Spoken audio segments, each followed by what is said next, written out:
and welcome to the start of my creative journey here on YouTube. As someone who spends most of their time engaging the left side of my brain and overanalyzing everything, I wanted to create a space where I can let my imagination and creative side run free. To kick things off, I wanted to try my take on mystery box inspired art. So while out running errands, I decided to stop by Target and pick up a mystery box haul. To be honest, this was the first time I recorded anything in public for YouTube, and I was very nervous. Target was extremely crowded today when I went, and there were families everywhere. So as you can see, I only recorded really brief snapshots of each shelf, but they had a really good selection of a wide variety of mystery boxes, and I tried to get at least one of each, except for any of the mini brands because there was just so many, I didn't even want to dive into that. But I did make sure to head over to the Lego section. I'm zooming in here on two kits that I picked up, so look forward to future videos where I assemble those. And of course the botanical Lego section and some flowers that I have my eye on. And finally, last but not least, I checked out what they had in store for Mariah Elizabeth figurines. Heading home, I was really excited to check out everything that I had picked up. Finally back home, I'm ready to go through each and every one of the mystery boxes that I picked up, and we'll pick one to open at the end and see what type of art it inspires. Starting with the Mariah Elizabeth mystery figure costume collection. I think this is one of my first mystery bags from Mariah Elizabeth, but although I watch her channel all the time, I'm excited to see which one I picked up. I saw there were so many of these bags, but a lot of them were kind of laid all over the shelf. I'm wondering if people were trying to feel to see what figurine was inside, but I'm excited for whatever figure I get. One of the other types of videos that I've been really enjoying is the Littlest Pet Shop customizations. This tube comes with 3 pets and 4 surprises. They're already so cute, but I can't wait to open one and see if I want to customize it or maybe do some inspired Littlest Pet Shop art.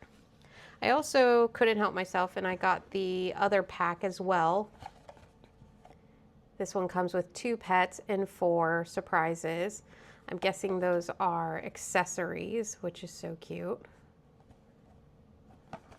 I love Littlest Pet Shop. A lot of these I have never heard of. I just picked up because they looked really cute. So I'm just going to do a quick little show and tell, and you can see all the mystery boxes I got.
The rest of these are not actually traditional mystery boxes, but I couldn't help myself.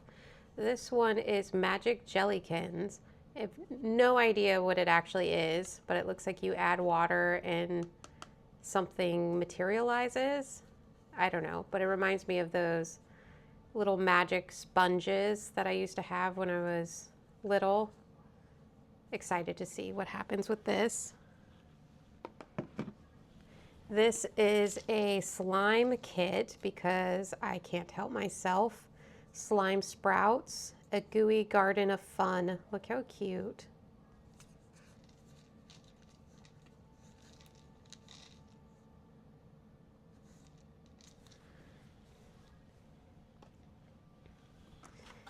This is a kinetic sand with a little surprise in the center. I love kinetic sand.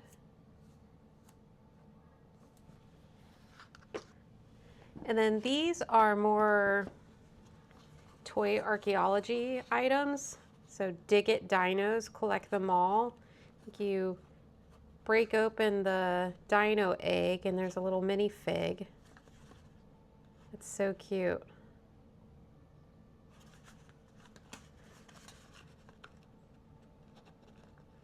I bought a geode once that we cracked open, and that was a lot of fun to see what's inside, so I'm excited for this one.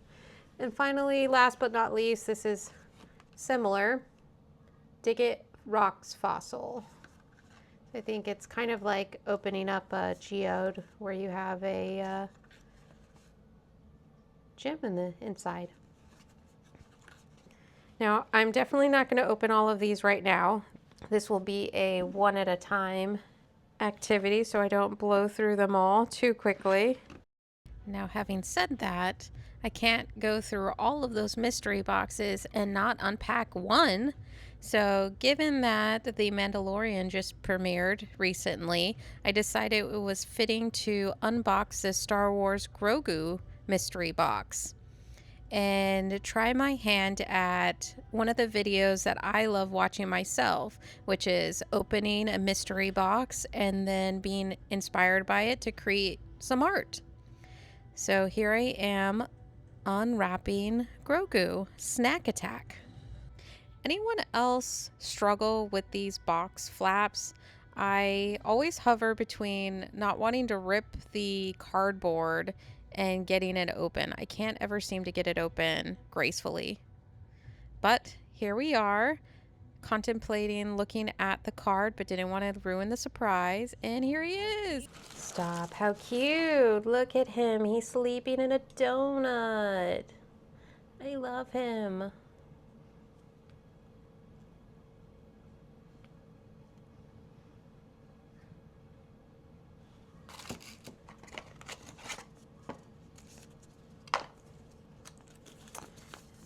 Oh, I see. Here's where they show you all of the different options. Oh, they're so cute. Oh, we got a special. Oh, how exciting. So now that we have our special edition Grogu in a donut sleeping after his snack attack, it's time to be creative. I decided to try my hand at digital art. Now, fair warning, I am not a professional artist. I am very much a beginner, so the art you're about to see is very elementary. I tried to look at some concept art. I thought he's sleeping in a donut. I see him rafting down a candy river heading to some Willy Wonka type mountain. So I had the concept art, did some line tracing, but it was just out of my realm. So I started making this really cartoony show style, almost like a theater curtain mountain with candy, different designs. Yeah, I don't really know where I was going with this, but I try to focus on just continuing and not getting overwhelmed and overthinking everything. So I just started coloring, but I started to realize there were a few things that I was going to struggle with and I would need to change. For one, he's supposed to be sleeping in this donut, but he looks like he's almost sitting up. So I needed to adjust him, but I only did this in 2 layers in Procreate. I had 1 layer for the line art, 1 layer for all the colors. So I had to first go back and reconstruct everything. So you'll see a lot of flashing as I'm breaking down each of the pieces into their own separate layer so that I can adjust them. And I also realized that my drawing was looking very flat and not, I know it's a cartoon, but it just felt like I should be doing more or I was missing something. So, because I didn't really know where to go from here, I thought maybe I will ask Gemini for some help. And I gave it an idea of what I was trying to create, and I asked it for step by step instructions on how to use Procreate to make it less flat and have more dimension. And it was really helpful because it broke things down and taught me the different tools inside of Procreate, along with giving me advice on what to do in order to bring more depth and character to my drawing. For instance, I knew I wanted the cave to glow from the inside, so it helped me understand how to use shadows and brightness in the different layers in order to make that effect happen. It helped me with transforming the arch to look more like marshmallows and soft and curved instead of looking like a flat candy cane that it originally looked like. And then the geometric shapes for the candy rock gems, how to add shadows and layers to those as well, and then how to add texture to the outer rock mountain. It was truly a lesson in shadows, highlights, and textures, which I think is a good place to start for a first lesson. I'm by no means an expert in any of those things, but I learned a lot. Also, just a side thought, because I don't know what I'm doing, let me know if you find this interesting, seeing how I'm thinking through these things, what I'm learning. My brain is a little bit chaotic, so I'm not sure if this would just be better off as a cozy music back time lapse. So let me know if you made it this far in the video, but back to the drawing. I did some texturing on the grass, and I really struggled with the ripples. I could not for the life of me figure out which direction they were supposed to go. Should they be an upside down U, a right side U? Should they be aligned? And I had to redo them so many times, but I finally got to them to where I was happy with them. And last but not least was the detailing on the candy. And all in all, for my first digital art in Procreate, I thought I did pretty good. And now for a moment of reflection. Here is my original attempt, just using the figurine for inspiration. I think it's cute, but definitely one dimension. And here is my attempt after prompting Gemini for some help on adding dimension. And I know it's not the best, but I was really proud for it being my first attempt. And then for fun, I thought, why not prompt Gemini, since it has a general idea of what I was trying to create, what its version was, and it created this. Yeah, I definitely have a lot still to learn.